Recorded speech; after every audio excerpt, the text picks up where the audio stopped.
Hi, I'm Suzanne Trojanowski, and I'm a clinical associate professor at the University of Michigan, Flint.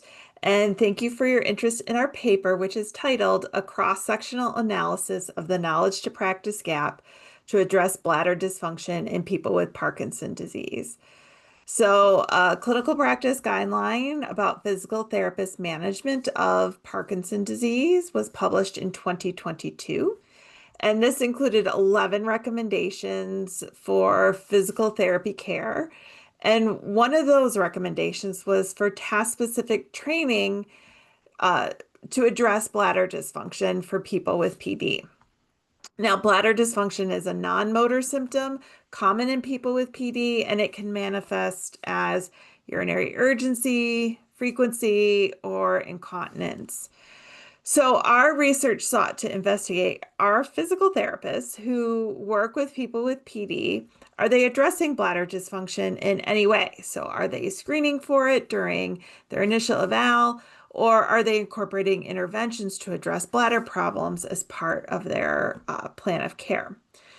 So, as part of an ongoing knowledge translation project to implement the entire CPG for physical therapy and PD in local outpatient clinics who specialize in neurologic physical therapy, we did chart reviews to determine the frequency of bladder dysfunction amongst the patients served there who have PD, and then how is it being addressed through physical therapy intervention.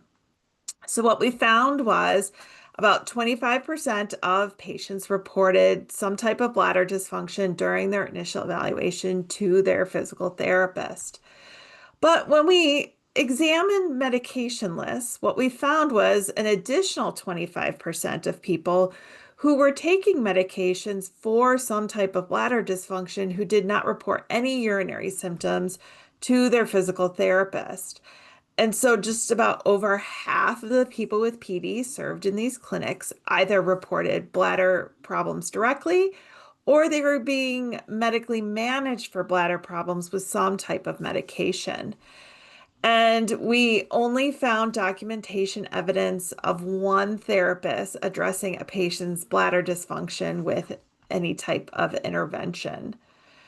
So, an opportunity exists to improve care, specifically care of bladder dysfunction for people with PD. These are common symptoms in people with PD and can really negatively impact quality of life, as we know. And so, for the clinicians out there, I would encourage you to begin even just incorporating screening questionnaires into your history about both bladder and bowel dysfunction as a great first step.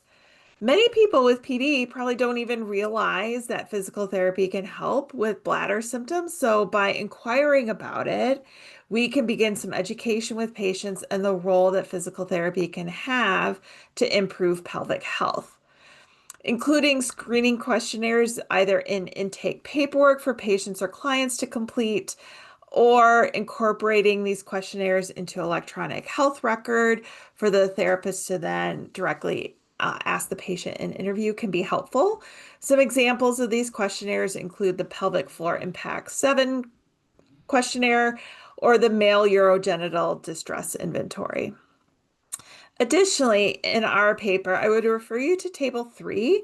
Table 3 includes a list of medications that are commonly used to manage bladder symptoms, and you can use this table as a knowledge tool to quickly identify bladder medications that a patient might be taking, especially if they didn't report any bladder symptoms. And that way you can probe further with the patient and even asking questions like, I notice you're taking this medication. What type of bladder symptoms are you having?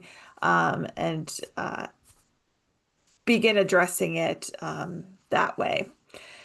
And then to improve PT interventions for people with PD and bladder symptoms, if we are identifying as a neurotherapist, reaching out to our pelvic health friends to collaborate on intervention ideas and how that can be incorporated into other interventions we're doing for our people with PD.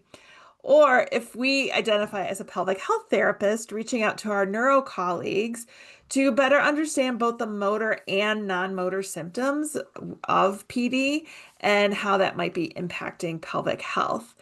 And just as a reminder for all of us that Parkinson's disease really does impact many body systems, not just the neurological system. And our goal is to improve overall care for our patients with PD, not just for their motor symptoms, but their non-motor symptoms as well.